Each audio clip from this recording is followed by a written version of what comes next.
Good morning, everyone. Welcome to our Roundtable, Sunday, August 23rd, 2015. Our subject is mind, and the golden text is 2 Timothy 1. God has given us the spirit of a sound mind. Who would like to comment? There were some excellent comments on the forum on many things. I'm probably going to pull people out to comment on what you said. Something just came to me this morning, the word us.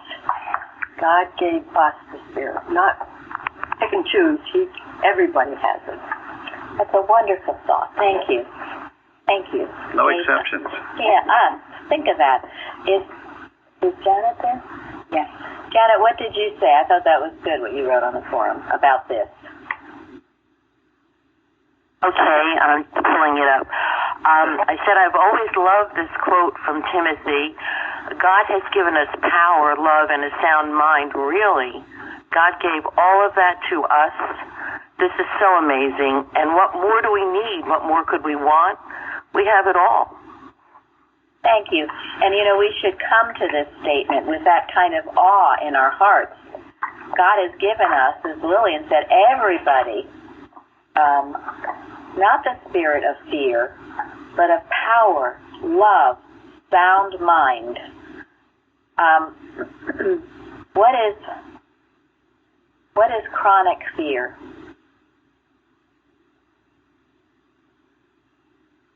Habitual, not handled. It's just automatic. Thank you. Excellent answer. Habitually not handled. Gotta believe there's something very willful about it too. I've thought that people get themselves into very bad mental conditions. There's something willful about it. It just doesn't come out of the sky and land in your lap. So. Well, if it's chronic lack of faith in God, isn't it? Lack of trust. There's no God in that. It means that God doesn't have a very important part in your life, you don't think. Well, that's true. And is Luann there? Yes. Luann, what did you write? I mean, you don't have to read it. If you could summarize it a little bit.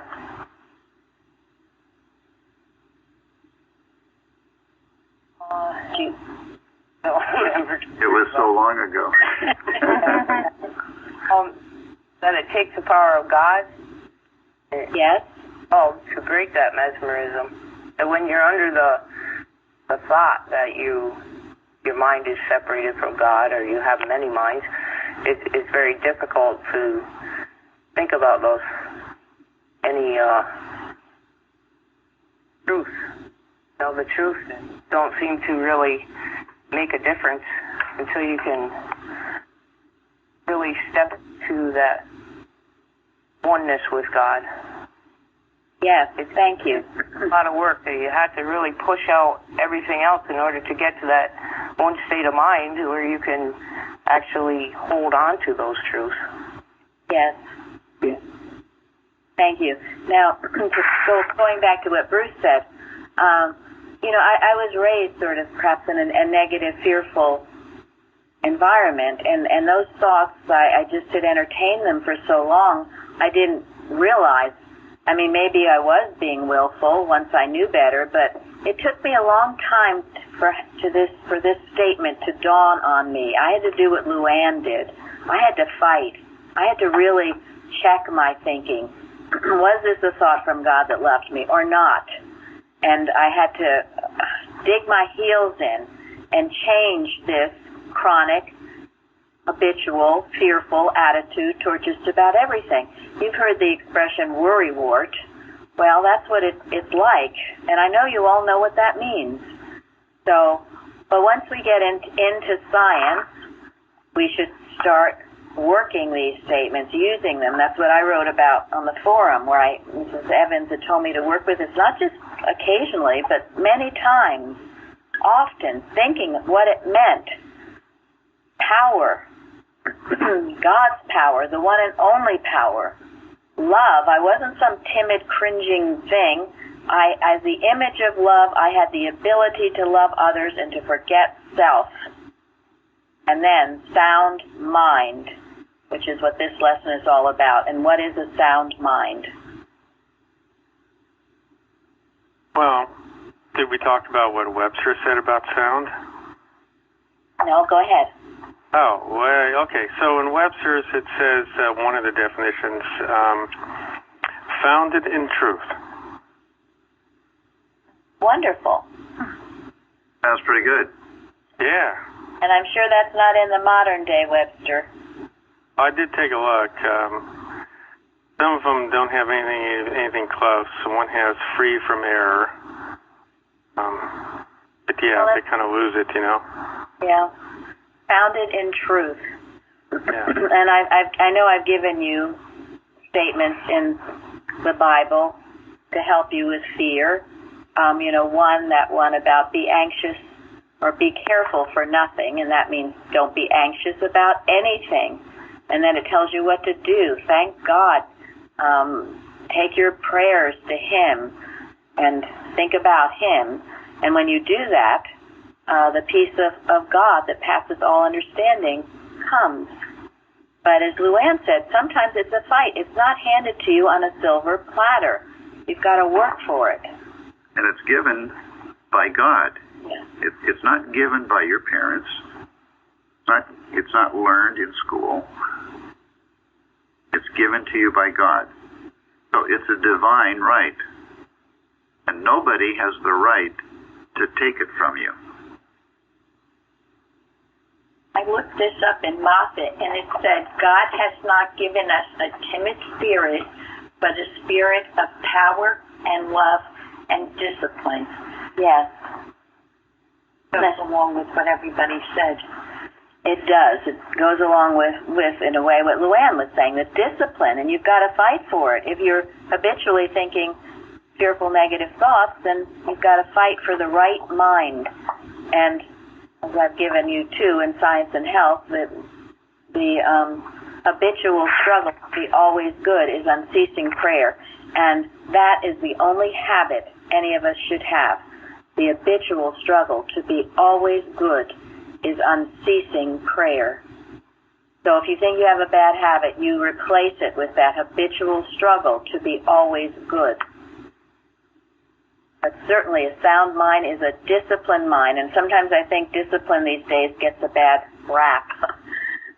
Just be relaxed and free and fine and let your float around.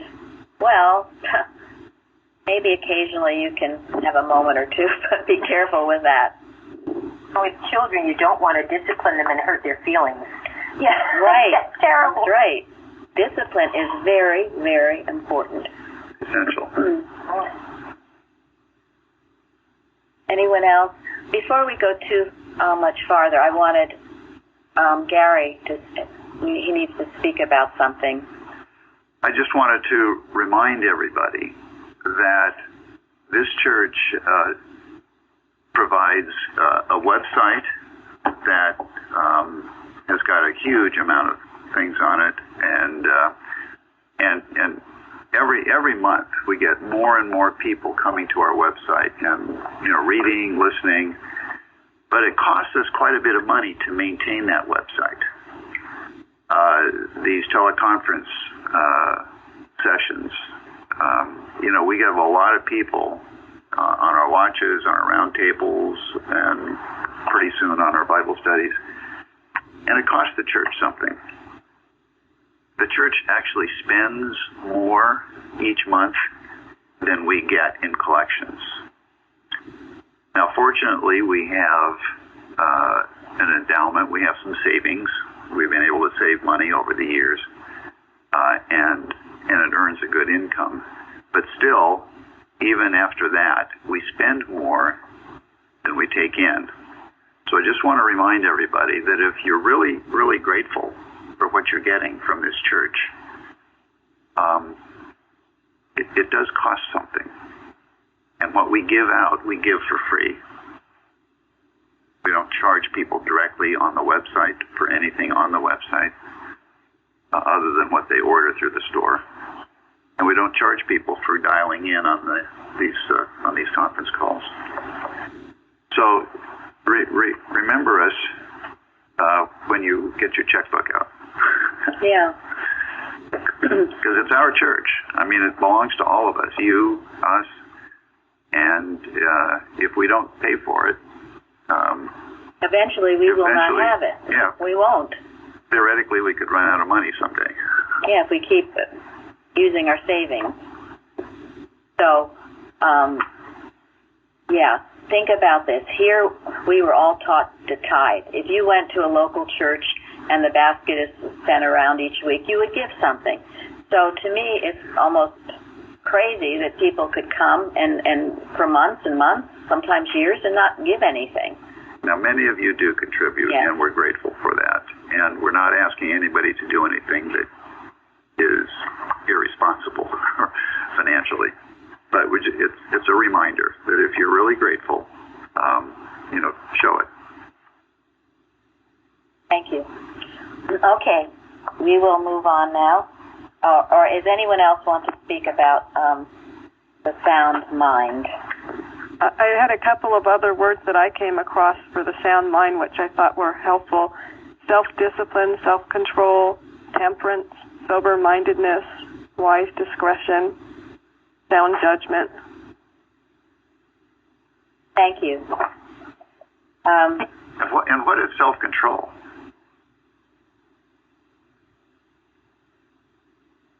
Well, for me, it's not getting in a frenzy. Yeah, I mean, what does Mrs. Eddy say about man is properly self-governed? When what? When governed by God. Yeah. So self-control is not really self, is it? I mean, it might appear that way, that someone is very well controlled or whatever. But you can't be self-controlled. You cannot be you have to be controlled by God. It's not self. Yeah, exactly. Thank you. Florence, who couldn't be here this morning, she said something on the forum about the carnal mind arguments, like, even you're going out of your mind and all kinds of things that come to you. Someone had sent me another little book. This one is called My Journey Beyond by Laura Allen Windsor. Anyway, it's about, she was a Christian Scientist, and it was in 1918 when there was some plague going around, and she passed on, and then she came back, and she told her husband about her experience, and she wrote this little book. And it was interesting in that it describes, and Mrs. Eddy has said that things don't really change when you pass on. And that's how it's described here. I think because she was, I'm sure, a good person and a working scientist, she saw things in a right light.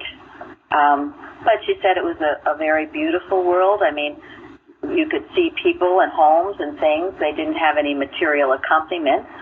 And also this idea of the carnal mind was gone. She said people were working, but everyone was so happy working, and they worked in harmony. There wasn't all this elbowing and pushing for place and power. People just loved their work and enjoyed it and loved each other. So, in a way, it's describing a world without the carnal mind. And Mrs. Eddy and also Christ Jesus said, it's heaven on earth, isn't it? So, as we strive to get rid of this carnal mind, that is what we will have here and now. There is no place other than here and now. So, let's lift our thoughts and get out of this carnal mind and all its et cetera into this one mind. It's perhaps one of the most challenging points of science to think that we all have one mind, especially when you see news reports and other things going on. So again, it is something we strive for, but the more you strive for, the more you will have it, the more you will see it and experience it. And you will begin to experience a form of heaven on earth. Why not?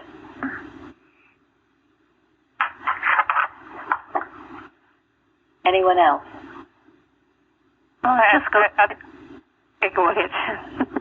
I was just thinking it just goes back to the discipline again, and I can't help but think that that's what Jesus' followers were called, disciples. I mean, that's from the word discipline. Thank you. Very good. Very good. I was thinking what you said on heaven on earth. That was always a difficult concept for me to get, but I realized, harmony has to be everywhere. It has to be here on earth. And we always think as a separation from the hereafter or so, heaven and earth. Yeah,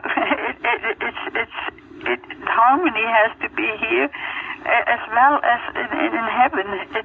They're the same. Okay, and that is a tremendous thought, to think that we can have harmony here on earth. Absolutely. The New Jerusalem, what John saw while he was still here, Yes. is what Revelation is about. And as we do it, and I think as we do it more and more in unity, we envelop the world. Because if we think we can, and be careful of this one, if you think you can make some little tiny circle of harmony in your house or your home, and you're going to be so happy-pappy, and you're well and have a lot of money or whatever else, and you don't give 2 cents about anybody else, well, that is not heaven, and it's not harmony. It's hell. Unless you, as Mrs. Eddy said, as long as there is one other person on this earth suffering, our work is not done. This has to be inclusive for everyone, or it is not science. It's nothing to do with science. This isn't making our own little personal lives happy. It is working, yes, for ourselves first, but then for the blessing for all mankind, everywhere, no one excluded. As Lillian said in the beginning, giving us a sound mind. We all have it. We just have to see it. Mary, what I think is also, I went through a so-called life-death experience some time ago, back in 1980. And I didn't realize, why I was attracted to helping other people, but I really feel that the helping is just being disciplined to understand what God wants me to do. Otherwise, I didn't need to go through that. And I'm very grateful for you helping me to understand that. Thank you. And Zari does help. She helps. Where people in her church were not interested in helping others, Zari was there to help. And so must we. God forbid we're ever this snooty Christian scientist who does not care about their neighbor. I wrote this on the forum, but I will give it again from Unity of Good, something Mrs. Evans had given us to work with often. And it is on page 24. My mind is divine good and cannot drift into evil. You can just remind yourself of that often. And then, she says, to believe in many minds is to depart from the supreme sense of harmony. Heaven on earth, right? Your assumptions insist that there is more than the one mind and more than the one God. But verily I say unto you, God is all in all, and you can never be outside of his oneness. End quote. So, this one mind, this is the answer to all of these prevalent problems we hear and read about today. All these mental diseases, bipolar, Alzheimer, autism, dementia, all of these things, knowing that your mind is not in a brain, a material.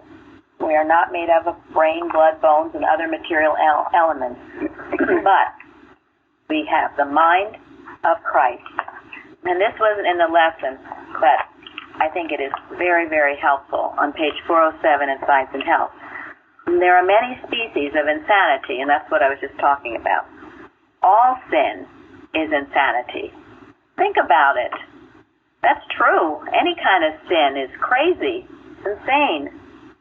Though all sin is insanity in different degrees, sin is spared from this classification only because its method of madness is in consonance with common mortal belief.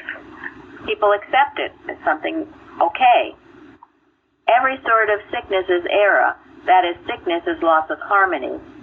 This view is not altered by the fact that sin is worse than sickness, and sickness is not acknowledged nor discovered to be error by many who are sick. And then, I love this, there is a universal insanity of so-called health, which mistakes fable for fact throughout the entire round of the material senses. But this general craze cannot, in a scientific diagnosis, shield the individual case from the special name of insanity. Those unfortunate people who are committed to a sane asylum are only so many distinctly defined instances of the baneful effects of illusion on mortal minds and bodies. What she is saying here is the human mind is insanity, whatever form it takes. Not your friend. Don't indulge in it.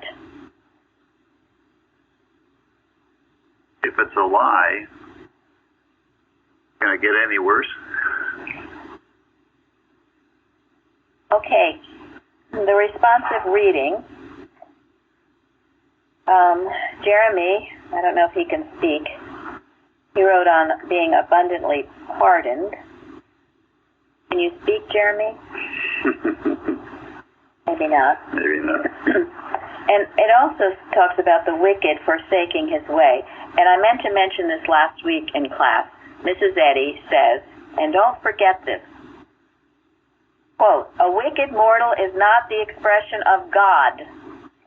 He is little else than the expression of error. Don't forget that in all our love and kindness. A wicked mortal is not the expression of God. He is an expression of error. We don't have to love it or like it or take it into our home or think it's so sweet and kind. It seems to be the devil wearing a mask. So what do we do with it? Don't we still have to see God's child? No, you do not. You separate that wicked man, the error, from the person, and the error must destroy itself. You need to rebuke it. Rebuke it. But you know that the child of God is there somewhere. Yes, and that's why you rebuke the action that is ungodlike, the attitude that is ungodlike. It has to be rebuked. Which goes into what Sharon said about having the mind of Christ. Yes, excuse me. You can't be nicey nice. When you see something, you have to correct it in your own thought and speak as God speaks. Can't be nicey nice as a lot of people do and look the other way. We have to stand strong with God in every situation. This is a very important point, a misconception about Christian Science that has gotten Christian Science into a big bowl of mush. I will read it again. A wicked mortal is not the expression of God. He is little else than the expression of error. We are talking about error, not about person. We're talking about mortality. It is not the truth. It has to be separated from the error, but it must be rebuked in some way. You don't just think it's wonderful. You don't see some wicked person killing somebody and just want to go up and just think it's just lovey-dovey. It's got to be seen for what it is, and the error must destroy itself. That, my friend, is true love. The other is mush. And how do you know it? I'll tell you. I can tell you right now, because I know from my own experience, all of those who you've been so loving to an error, what happens to you? Jumps you. It jumps you, pretty soon you're so screwed up you don't know I don't know which way is up. You don't know which way is up. You're drawn into it. You're drawn into it, so you're mesmerized by it. Yes. Which goes into what Linda wrote about sympathy. Linda? Yes.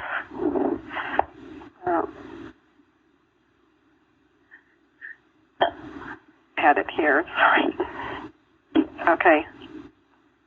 You want just part of it or just the paragraph? Yeah. Just speak from your heart. All right. Well, from my heart and my own experience with sympathy gets you in a lot of trouble because it becomes very real and it draws you in, and it's not healthy or safe place to be because it takes you away from God and it doesn't help the other person. It makes the error, whatever it is, whether it be sickness or sin, very real.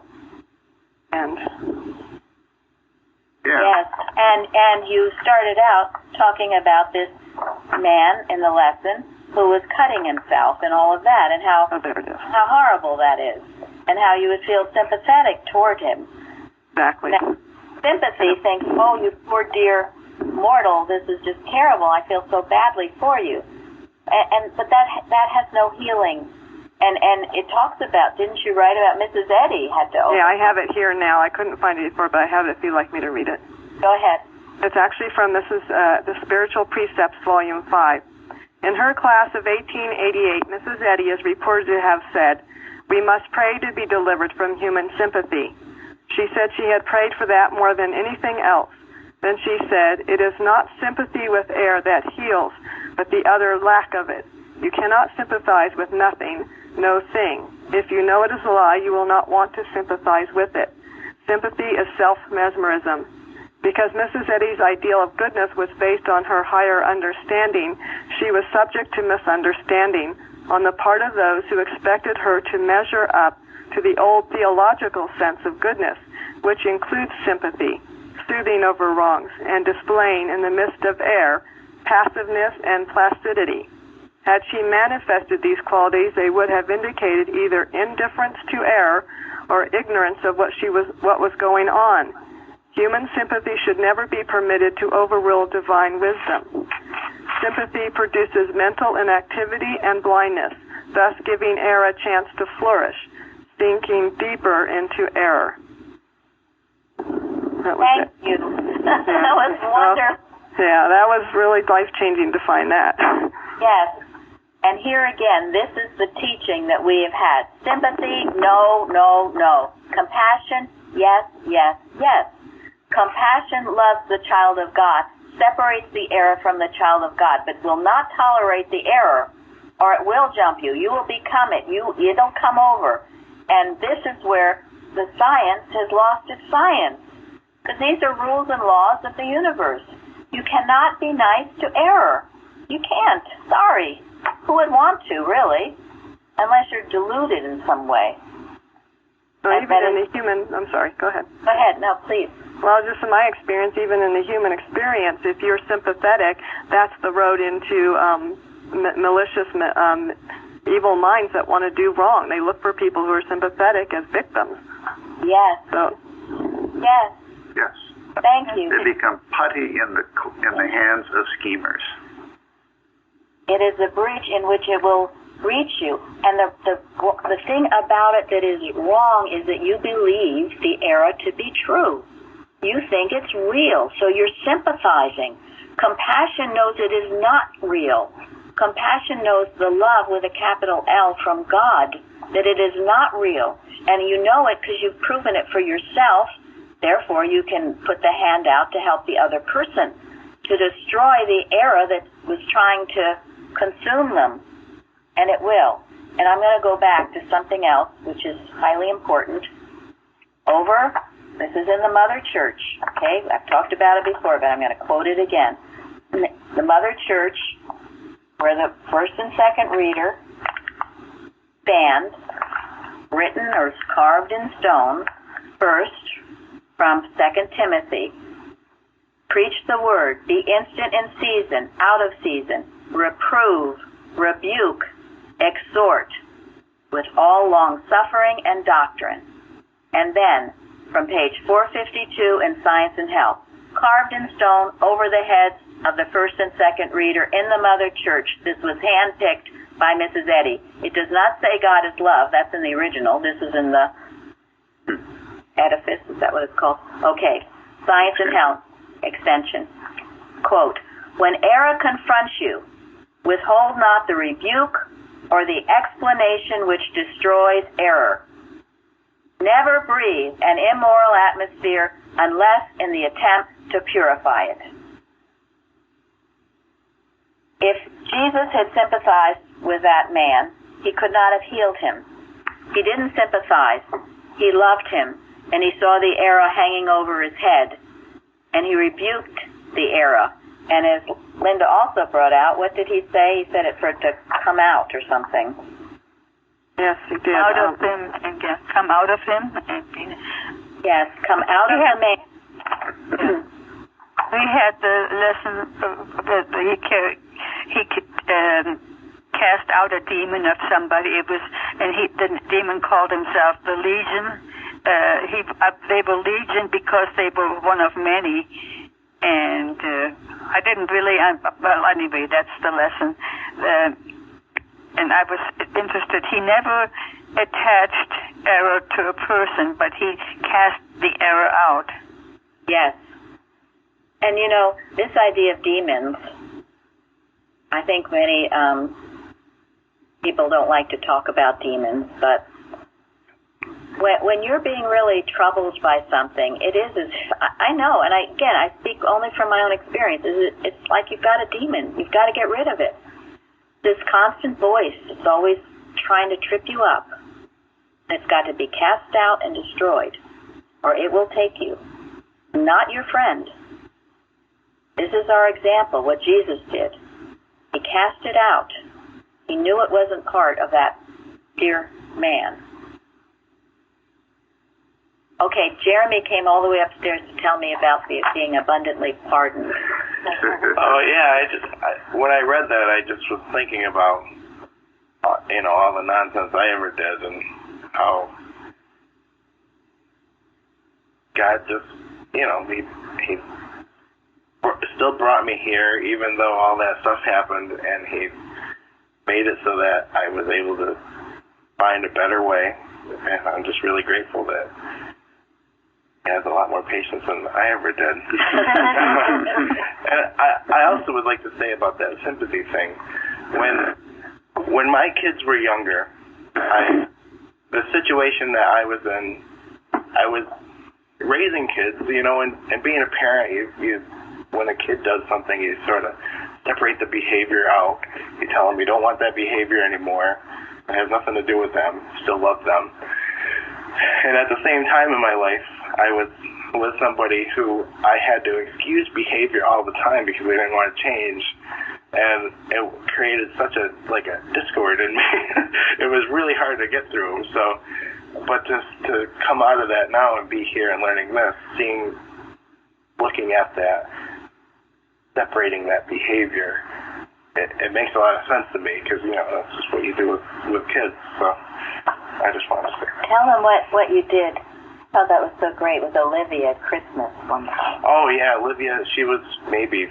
Your daughter? 3, yeah, my daughter. She was maybe 3, and she had a lot of presents, and she opened them, and she got to the end, and she says, is this it? And I said, no, this is not it. I was so mad. I took all of her presents, and I put them up in the attic for a few months. I said, you're not getting anything with that attitude. Now that is love. That is love. And she doesn't remember that, but she is always very grateful for whatever she gets now. So, So it made the impression that it needed tonight. Yeah. And I'd never heard anybody doing that before, so I know that was just God working. So I'm very grateful. Absolutely, yes. And, of course, at that time, Jeremy knew nothing about Christian Science or anything else, which shows it's a universal truth that comes to everybody. Even his description of how he dealt with his children. That was the right. I see many so-called Christian scientists who, again, express this false sense of love in excusing error and letting it go on and on and on. And that's not love. It's certainly not Christian science. And it's not a sound mind. No.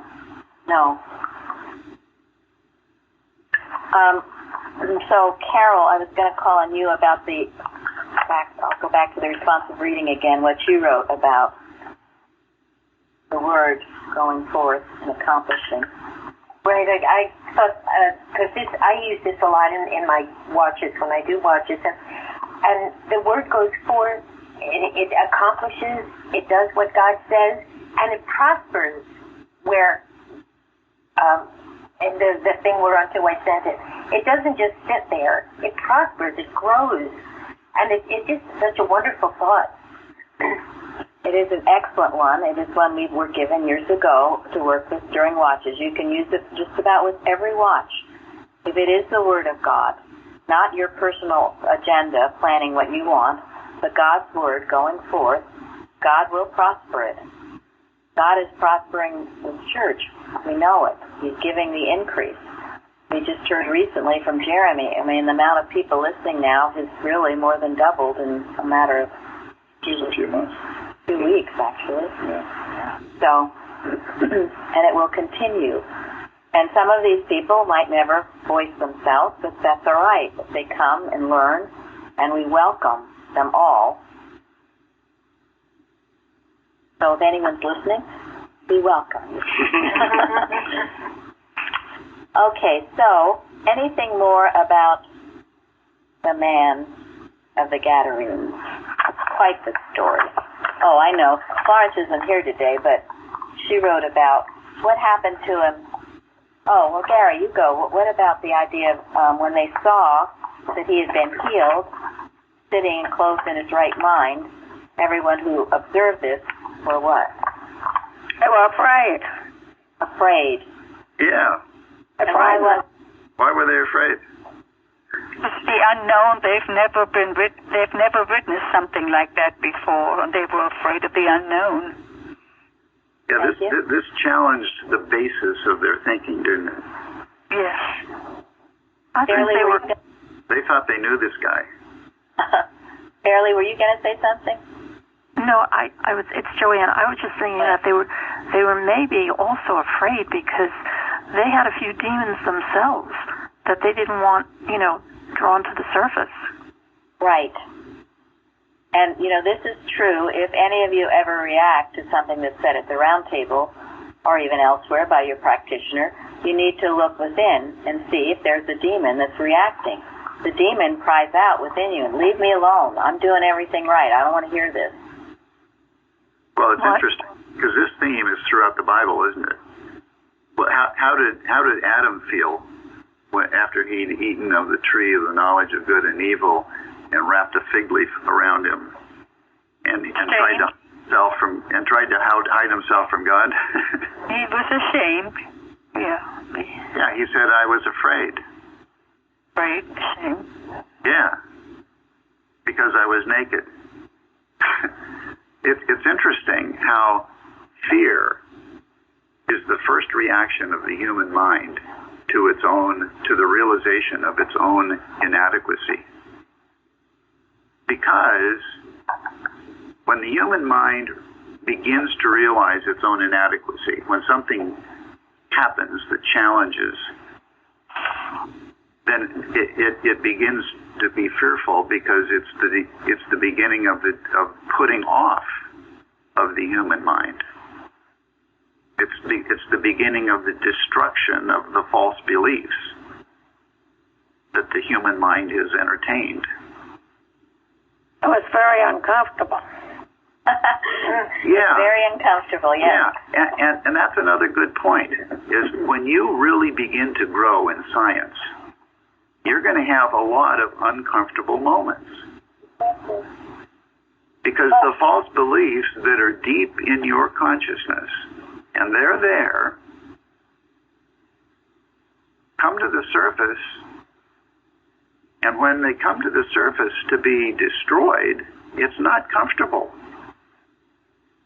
So it's okay to have uncomfortable moments. That's a good sign. That's a good sign. Zari, I what must be really growing. Sorry? What I wanted to say is that they had the people around him had accepted him as being insane. He would tear off his clothes, and so he was a freak show for them. And that he was really of a sound mind. That must have really shocked them into their own insanity. But that's what scared them. The idea that he was with God and that they were so far away from what God is. Right. They couldn't understand what did this. Exactly, and they didn't want to understand. Right. And we all have a choice, don't we? When something miraculous, supposedly miraculous, happens, when God does something to show His great power and love in our life, and it shocks us out of our comfort zone, we have a choice, don't we? We can either fear it and fight it, or we can accept it as something really wonderful and yield to it. Accept it. It says, let this mind be in you. Allow it. Now, there are plenty of people that haven't spoken, Sharon, so you just start calling on people, see if anyone has something interesting. How about Elsie? I guess I don't have that much interesting to say other than I truly believe that we have to stand porter at the door of thought in everything we do, no matter how minute it may be. And you keep proving it. If you don't stand porter at the door, you're in for a rough ride. Thank you. About Sana.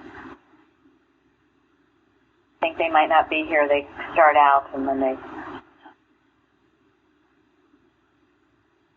Did we lose Sana? How about Shahidat? Good morning. Hi there. Hey. This week's Golden Text is very, very me because I've used that line from Timothy many, many times, talking about chronic fear. You have to continually work at it. It's not a one-time deal. Sometimes I couldn't walk properly. And every time I walk, to be fearful I might fall. So I use that statement to heal that. It's very helpful. Thank you. Thank you very much.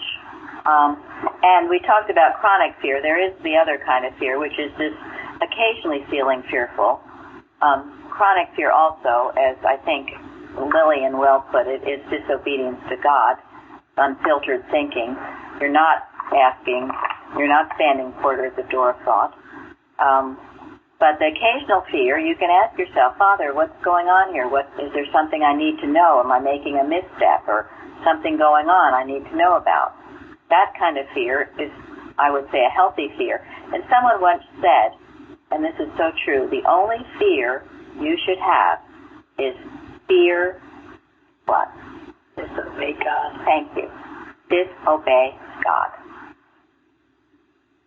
Thank you, Shahidat. Dale W. Dale W.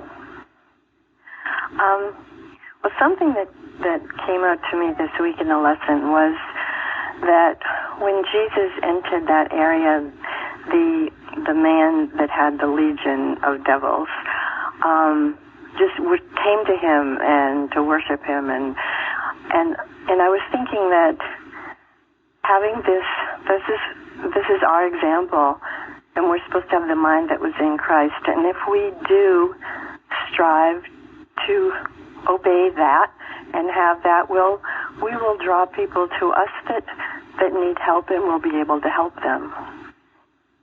Well, that's right. If I be lifted up, I will draw all men unto me, and that's how it's done, by letting yourself be lifted up. What about Fairly? Did you say, I thought a few times she might have been trying to speak. She left us too.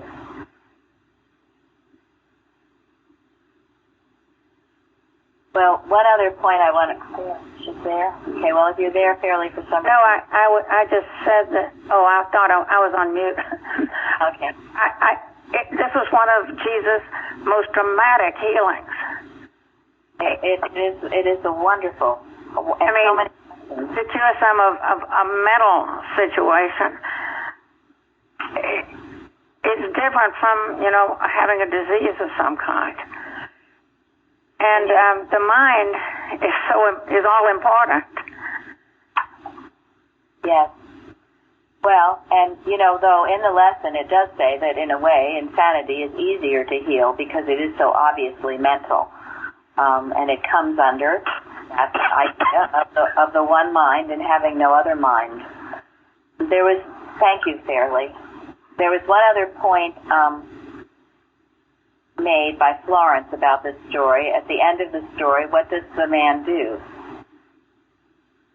He wants to go with Jesus. He does. And Jesus tells him that God had the compassion and he should go and tell people what great things the Lord had done for him. Absolutely. And had compassion on him, not sympathy, compassion. Yes. And there's a lesson. Of course he did, but he said Jesus had done it.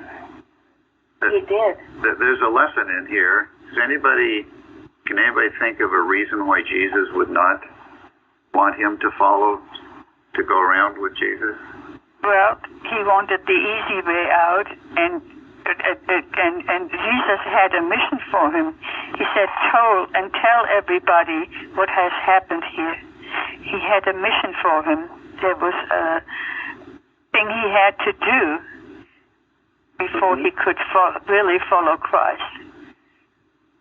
There's another point here that I think is also important. Can anybody think of it? He didn't want the man to think that he had done something personally, that God had done it. Yeah, there's a risk that when someone has an incredible life-changing healing, that they will attach the power to the person or the practitioner, or in this case to Jesus. And Jesus knew that was a danger, and he knew that it was wrong. So he didn't want to give the guy any opportunity to feel a personal attachment to Jesus, but rather give the credit entirely to God. But actually, the man went and said Jesus had done it for him. Yeah. And Florence brings out the point that there was a loyalty there, which was good. In some ways, it was the right. Once you've been healed like that, you should want to drop everything and find out what it was that healed you. So in that aspect, it was something very, very good. That should be a sign that Christ has really healed you when you drop everything and want to devote your life to it. If you don't feel that way, well, you really haven't had a complete healing. It should revolutionize you. Something. I would like to say that he's the living example for the people who knew before. So if you go to another place, he has to explain. I think how can you explain how he was? It's the people there who knew his bad condition, and he is the living example for his of God. Yes, that's true. Thank you, Uta. She said being there, they saw the incredible difference and could see that healing. There's one more point where time is running out, and there's an important point. I wrote about it on the forum this morning, but it's citation 12 in Science and Health. And if delusion says, I have lost my memory, contradict it. No faculty of mind is lost. In science, all being is eternal, spiritual, perfect, harmonious in every action. This belief of losing your memory. And she says, if delusion says, and years ago I found this definition of delusion, and I've given it before, but I love it and I'm going to give it again. This definition of delusion: a fixed, dominating, or persistent false mental conception.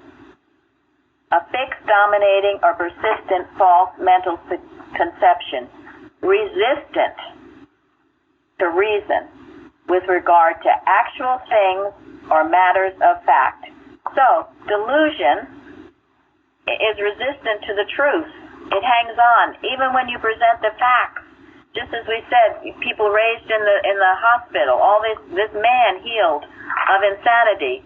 But delusion says, oh, it doesn't happen, or it resists it. So don't let delusion take hold of you and make you question the fact. The fact of being, the laws of being. Cast delusion out. Don't let it speak. And when I hear stories, you walk into the room and you can't remember why you were there. All this kind of thing. Well, contradict it. And I'm going to end with reading from Bicknell Young, who writes about memory on page 11 of 1937 College to page 12. And there is quite a belief that one's memory can fail. That belief is based upon the claim that brains think, and when a person's brain reaches a certain age, it does not function as it should, and loss of memory results.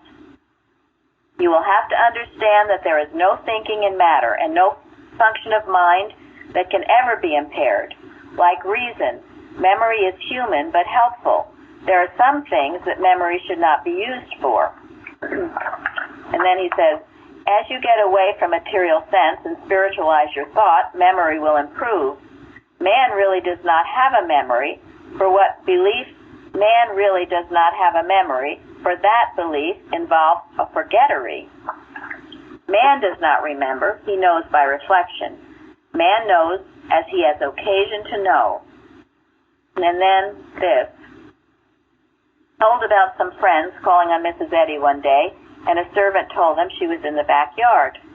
They went around the house, and seeing Mrs. Eddy seemed to be busy, they started away, but she called to them to come to her, and then asked them if they knew what she was doing. They replied they didn't. And then she said, I am going back in my memory just as far as I can remember, and denying all the error that has ever seemed to have happened to me. It is a pure use of memory to review error. That is something Luann has done well. The real man has no memory of evil. Always live in the present, never mind the past or future. They are obviously unreal, and that which is unreal is nothing and non-existent. The Christian scientist who is awake lives in the present moment, thoroughly enjoying it, for that is the only way to be equal to it. So, thank you. Thank you all, and we will go ahead to a powerful meeting service that blesses and heals all mankind. Thank you so much. Thank you. Thank you. Thank you.